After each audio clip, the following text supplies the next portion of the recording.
is the EWN Podcast Network. Welcome to Tech in the Right Direction, the podcast.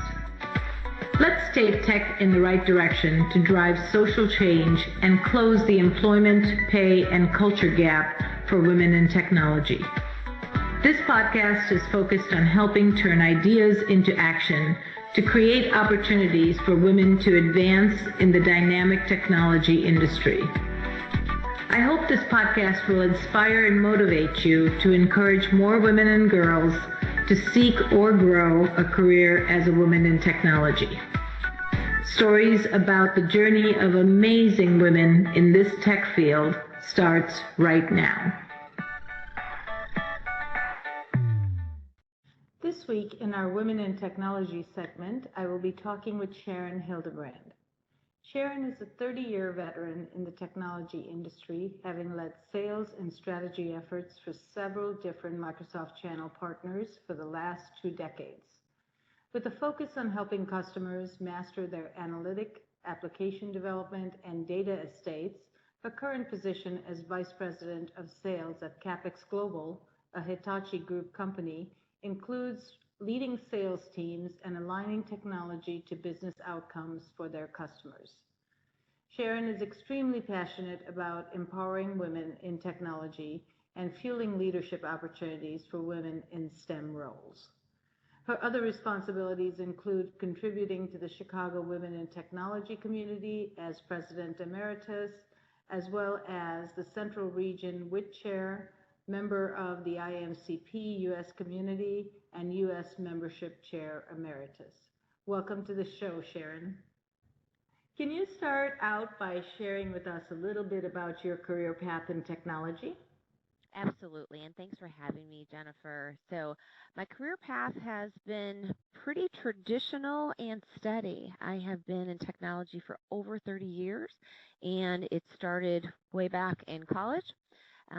Computer science major, and has evolved from me thinking and believing I was going to write the world's next greatest game-changing application to actually finding my path in sales and wanting to and discovering my passions around being customer-facing and helping people solve problems and work as much on the business side as much as I do on the tech side of things. So it started out as sitting in a computer lab, 2 o'clock in the morning, looking around, getting my white, green bar paper and going up to the printer after I send my job. And now I'm totally dating myself. But folks realizing you're coding in C back in the day and just seeing a series of errors and knowing that I love tech. I always had an affinity for it, but just at that point in time, it was kind of a stopgap. So I switched gears, and if I fast forward through my career and my college career and my first few jobs, I was always drawn to the technology part of it, even if I was working in HR or something administrative. And then I was working for a micro-age computer store and was working with Great Plains DOS version back, 2.1. Menu-driven fun, and that's when I fell in love with sales. So I was doing pre-sale support. I was the technical arm doing the demos, and then I would go back in after the sale was closed and do the implementation and work with people on their general ledgers and their reporting. And I'd listen to these salespeople, and the good ones were phenomenal. And I saw them develop relationships with people, and even, we're talking 20 plus years ago, how they could use technology to solve people's problems. And that is something that I gravitated towards. And so hung my hat up on the technology delivery deployment side and had some fantastic mentors on the sales and then actually training side.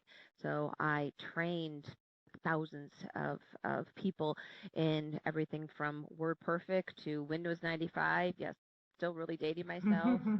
Paradox, the advanced database, and that just really increased my appreciation for seeing people learn the technology and adopt it and then come back for more advanced classes because they wanted to do more. So that's really been I've been fortunate to have that great foundation to build on as I've built and carried through my passion for sales and what I'm doing today in leading a sales team and still being an individual contributor at Hitachi as well.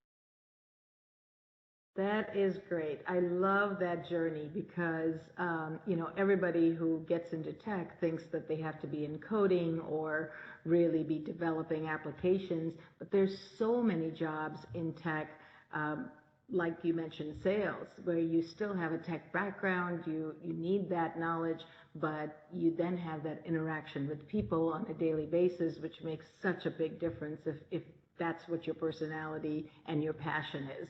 So I love that, you kind of shared with us the journey um, through starting with more of a coder type person and then moving into sales so that, our listeners can kind of see that there is a path other than coding.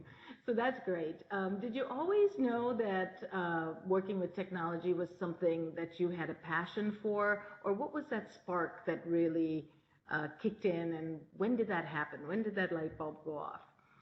It was junior year in college, and I was working on a green screen Tandy. And Mr. Saunders, my teacher, microcomputing, just I don't know if he made it easy or if it was something I just had an affinity and a knack for, but I fell in love with the class. And when I look back and I take a look at some of the STEM flavored classes that I've had exposure to, math, a little bit of engineering, those were always very difficult for me. But for some reason, taking a look and looking at a piece of code, understanding how to write code and then have this amazing output be the end result was something that just inspired me to want to learn more and figure out what else I could do with it.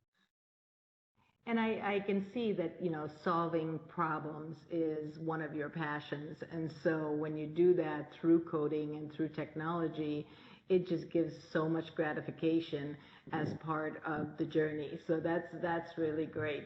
Um, so, we know that the technology field is so male dominated. Do you feel that women have the same opportunities as men in this tech world, or, give us your thoughts on that? Well, I know as a friend and colleague and our experience at the WIT Network together, I have many opinions on this.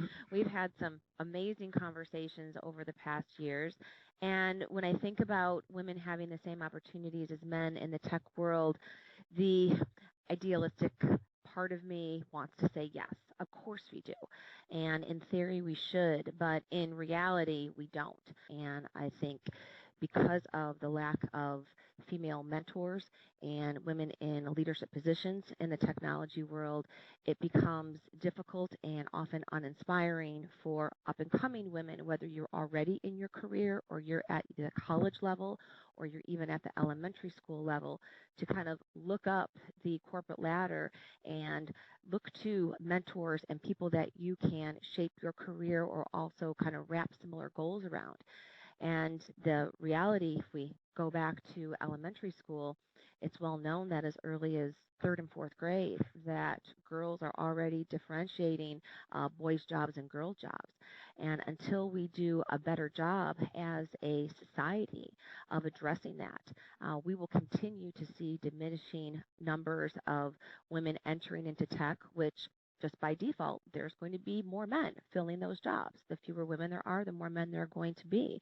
And my concern is, as the stats have spelled out, it's 2019, and our numbers of women going into tech, staying in tech, and moving into leadership roles continue to diminish.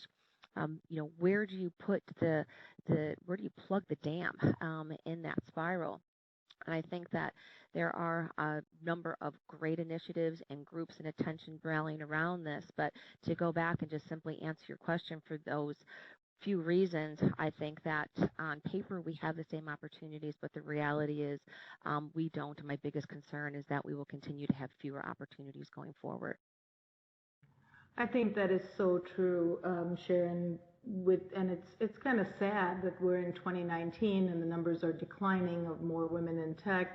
So, as you know, and we've talked about, my passion is really to continue to build that pipeline. So, focus on young girls, show them technology, give them the awareness of what's available out there, and then take them through that journey and let them visualize what life would be if they were in the tech field. So we need to do so much more of that. I know women in technology groups all over the country are doing STEM-related education and coding everywhere, but we need to double and triple those numbers because 5 years from now, we don't want to see those numbers declining. So the pipeline, the focus on girls is so critical for us to change these stats. Absolutely. And I think to add a little bit more to that, the pipeline is extremely important, but also making sure and ensuring that women that are at the um, middle management or junior VP levels stay in tech as well. There are some stats, and it's 35% of women who enter technology, give or take, end up leaving their jobs. And it's not always because of family, it's because they don't see a path to promotion. They see more of an uphill battle, pushing a rope type scenario as compared to being surrounded by like-minded folks and really getting the support that they need. I believe that once a woman gets into a technology role, that it's critical that companies increase their visibility, give them the right kind of visibility within the organization. And it's not necessarily has to be from a woman leader, a female leader. It could be from a male leader as well. Um, it's been written that women are often less satisfied with their careers because of this perception that they're unlikely to advance in their current organization. And I think the stat was over 50% of women in tech in middle management roles leave tech for that reason, whereas in other careers, other industries, the percentage is closer to 20%. So there is definitely at the entry junior STEM, let's educate them and keep them interested focus, but also for the smaller population that's actually doing and are in roles in tech leadership, companies, I believe, need to do more to increase their visibility and provide them with support and their own series of mentorship programs as well. I think you're absolutely correct in, women staying in their roles and not leaving those roles, because we need to lift up each other to get more women in tech. And then I think the other thing you mentioned was so spot on, which is we need male counterparts to lift us up as well. We need them to believe in us, to take us, to those next levels, or even hire more women within the field. So, bringing on male counterparts that are champions for women in technology is also so critical. Now, as a woman yourself in technology, and you've been in there for a long time, and, you talked about so many of those applications and platforms that I'm so familiar with, so I know, but I can outdate you a little bit because I did punch cards, whereas at least you had green bar paper. But, what challenges have you seen through your journey, and give us some examples of how you overcame them? Sure. It's been more of a, we hear about women in tech and the lack of confidence. And I definitely would say that at times when I look back at my career, and when I reflect on my career, the lowest times, the saddest times, the toughest times have been when I have not had a mentor or someone to go to, trusted advisor, and that has led to lack of confidence, and then that starts to spiral. That can, start to chip away at your self-esteem, and then all of a sudden your worthiness and just our DNA, in general. Claire Shipman and Katie Kelly wrote a book called The Confidence Code. And I think and what I loved about the book is they talk openly about how we're made up differently. Our chemical balance and our DNA is different. The way our brains think and the way they function in fire is different. And that's okay. So to embrace that and understand that we think differently than a man, whereas if a man had an issue and perhaps had a question about applying for a job or working, with a specific customer, they might run to it, whereas a female might need a few extra layers of confidence before she feels doing that, comfortable doing that. So I definitely have been in those places in my career, and mentorship is always an important item. But one of the biggest challenges that I feel out of all when I think of the challenges that I've overcome and how I was best able to overcome them in those periods of low confidence, low self esteem, is when I started to rally a board of personal advisors. And everyone that I mentor now, I preach this to because I think it's critical and incredibly important that you have a small group of trusted people. For women, it should be men and women. Um, Ideally, folks that you not only trust but understand your field, have some type of tie to your career and insight to your personal uh, psyche, and being able to turn to those folks in times of need has definitely helped me run to problems, get over problems. I've actually had people on this board tell me and encourage me to run to something and fail. We all hear about failing fast, and do it and then you'll know. So, activity breeds answers, mulling breeds indecision. And, little pieces of advice like that where I've been able to just do something because I know even if I do it wrong or incorrectly, I'm still going to take away a lesson learned from that and then perhaps even share and apply that. Something else that has helped a lot, and I now could say last 2 or 3 years, present day, has been doing regular reflection on my career and professional life. And what I talk about weekly, I actually sit down and I document and do a quick journal. It takes about half hour to 45 minutes. It's usually on the weekend, quiet moment.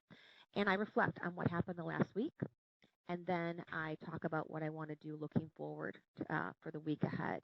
And when I think of having challenges, sometimes I don't even know what to write, but I'll just sit down and just start typing out something or handwrite something, and the issue, the problem, the potential resolution, who in my network or my personal board of advisors I should turn to, it just comes to the surface and bubbles. So it's something that I have been doing and have been doing this activity with a few different people that I work closely with, and I encourage others to do as well. So that has helped me present day and has worked very well for me the last few years overcome and get ahead of challenges and kind of in a more proactive planning phase.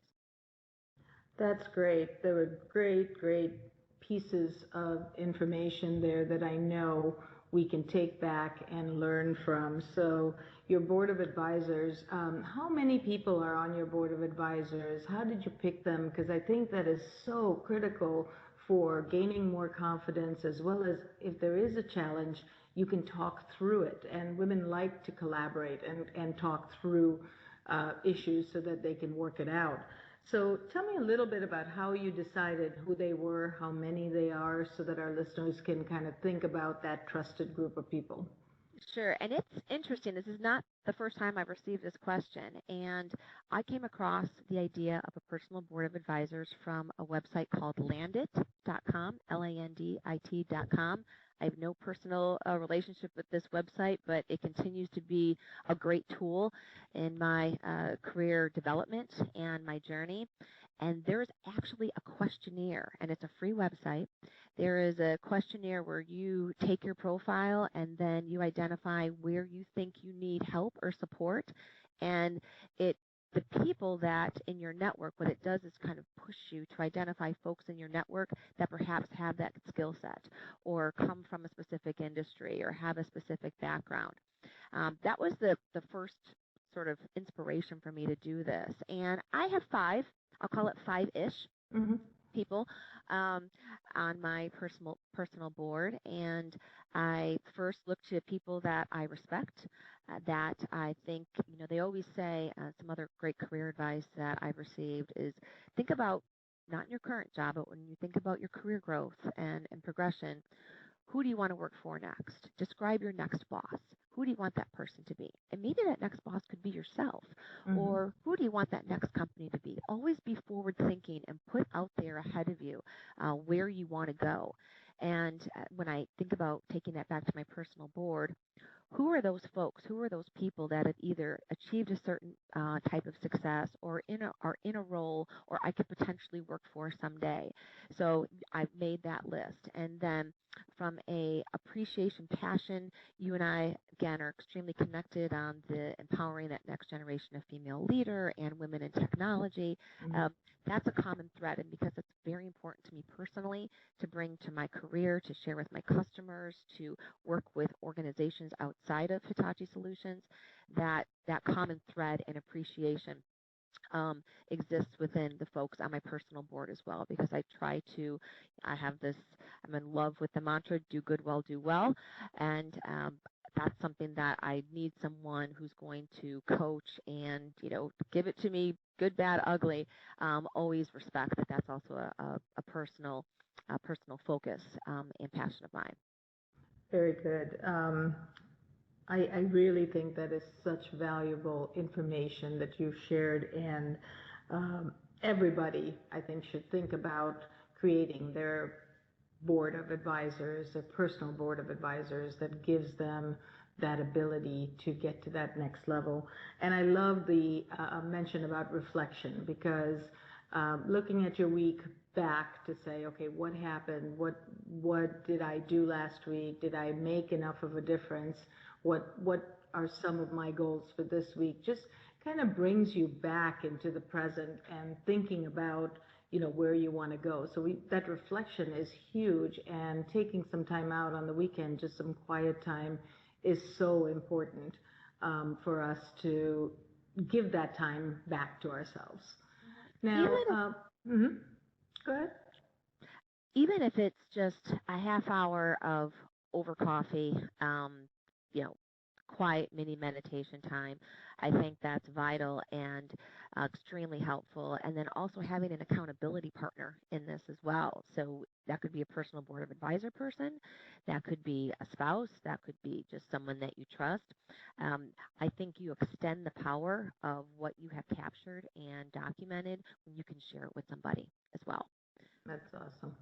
That's awesome. So, as women, we have so many traits and qualities and expertise areas that are different from men. So, where do you think that gives you an advantage? So, can you give me a sense of, a woman's style in business versus a man's style, and how that's an advantage to an organization? Sure. So there have been, it's not only personal opinion, but this has been documented um, with loads of research that females are known, and actually you and I have worked quite often on the male Mm-hmm. panels that we have delivered. And so when you think back to the conversations, uh, there are panels titled Male Perspective, Women, IT, and Leadership. One of the very common themes that we have heard from the panelists has been females are more team-centric, more highly collaborative. And the more reading and research I do in my own, our ability, and I think the more we can become more comfortable with this, our ability to be more vulnerable helps with making other people more vulnerable too, which Mm-hmm. actually um, brings folks together. It increases levels of trust.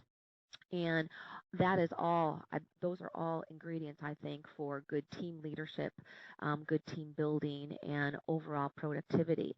There was a book that Patrick Lencioni wrote called Getting Naked. And while it's more of a sales flavored approach, how to, by design, go in and talk to a customer, being more vulnerable, um, forget the PowerPoint and just sit down with the pad of paper and ask questions, make things conversational.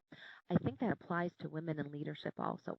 And actually anyone in leadership, but women having the propensity, I think, and physiologically being a little more demonstrative with their feelings, that's an advantage that if we can embrace and own and not be embarrassed. I think only helps other people in our organization that we work with, that we lead, and that includes men and women alike, to become more comfortable in their own skin, potentially vulnerable, but overall increases the unity, trust, and I'm going to call it levels of collaboration to get things done for your company.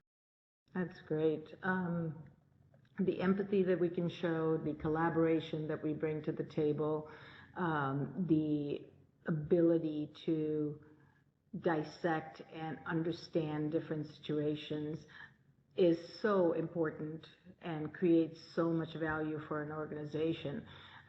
They do show, there are stats to show that, women-led organizations are far more profitable than men-led organizations. It's just because those are the innate skill sets that they bring to the table. So that's really great. So what advice would you give to a woman considering a career in the tech industry? Somebody who's, really like listening to us and saying, well, maybe I could do this. How do they get started? What is some of the things that you would say to them to start their journey? Focus on your network, run to it, and build it as big and as quickly as you can. Now more than ever, women need support and encouragement to stay in the roles, build that confidence, to set stretch goals, reach them, and do that just as much and as often as the stats have proven that men do as well. I don't know specifically what the numbers are, but it's something like female feels that she has or believes she needs to be 90+% qualified before she applies for a job, and that number drops down to 60, maybe even lower for a man. And that goes back to our earlier conversation about the confidence perceptions of women in tech and those types of roles. So starting as early as you can, even in college, there's a series of organizations. Just get out on the internet and find your first handful locally, I would think, where you can actually meet up, talk to people, and then start to build your personal board of advisors from that. And then make mistakes. Make mistakes. Don't try to do things perfectly. Don't hesitate because the interview didn't go well or the job description seems like it's a stretch, or wow, I want to write a blog. I want to talk about my journey as a woman in tech, graduating from college and finding my first job. But what if the world doesn't like it? We all have fear. We all have anxiety around this. And I would say run to whatever is, run to, let me back up for a second. Take a look at what is scaring you the most about pursuing that job in tech and do that first. Run to your fear. Do it as quickly and fast as possible. If you can find support in the meantime to help advise and guide you, then even better. But all that's going to do is build a really great muscle memory for you as far as your career path and in life. And it's scary. It's it's it's it's an anxious thing to do. It's an uncomfortable thing to do, but it can also spiral in an excellent way, even if that first step, if that first thing you run to that you're most afraid of, having a conversation with someone, asking someone to be your mentor, asking to, or going in and applying for a job or that first interview, or perhaps um, uh, speaking at an event if you're already in your career. Run to it and see what happens, because you'll never know what's going to happen if you don't. That's great advice. Run to your fear. Just do it. Get a group of people that really trust and they trust you to give you that push so that you can get started. Because that's the first step in anything. We all took it, and we've fallen along the way and got back up and keep going. And it's been a great journey. So just starting is so important. So just in ending, I wanted to ask you, what 3 words would your friends use to describe you, Sharan? Oh boy, this is such a great Jennifer question. Was not surprised. I'm not surprised to hear you ask this. So, first word that comes to mind is kind. I try to. It's an important word to me, and it's just to others, regardless of, I try to wake up and go to sleep, always bringing kindness to the conversations, people I work with, friendships that I have, etc. The other word, and describing my personality, it's more of an aspect of me that's very important, is I live my life with a lot of gratuity, and I'm grateful. So I'm not sure how to put that in a word to describe Sharon, but I would very much hope and um, would delight me to hear, folks say, yeah, Sharon's very gracious. She's a grateful person. She, appreciative.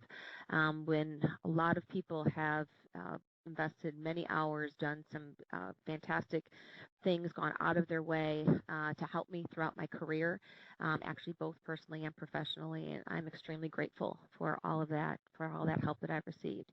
And I, would hope that intelligent or smart. So I try to get better every day, try to continue to improve and learn more. But I like to think that I am, and will continue to make contributions to my company and my networks outside my organization as well. Well, those 3 words definitely describe you. I've known you for a few years, and you are always kind, you're always grateful, and I think you're also very, very smart. So thank you, Sharon. It was a pleasure having you on the show.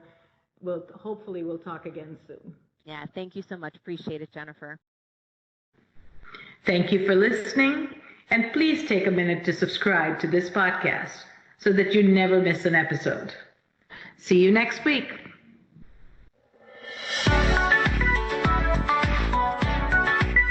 As your organization continues to embrace and adopt new technologies, does your team have the skills required to make the most of your investments? Directions Training offers IT professional and end-user training for the most popular solutions today, including Microsoft 365, Azure, AWS, Cisco, Citrix, VMware, and much more.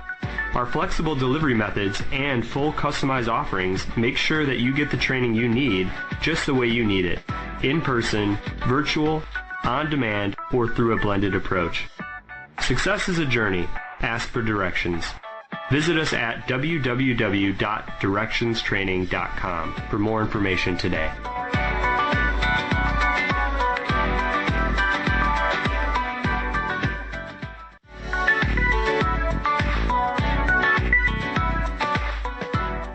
Thanks for listening to Technology in the Right Direction, your source for the latest technology trends shaping the world. To download this week's show or listen to past shows, visit directionstraining.com/podcast. Past shows are also available at ewnpodcastnetwork.com, as well as through iTunes, Spotify, and Stitcher. To find out how to be a guest on the show, visit directionstraining.com/podcast. Until next time, we hope that technology takes your business in the right direction.